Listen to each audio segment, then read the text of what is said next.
gələr. Sənə qırğın ürəyimdən qoparmadım.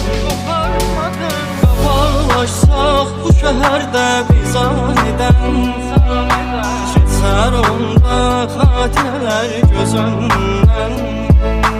Bir vaxt sənə gəncliyini fəda edən, bu inadkar ürəyimdən qoparmadım.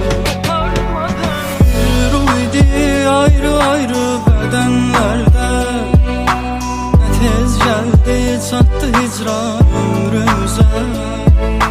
Bu səbəbsiz ayrılığa nədir çarə?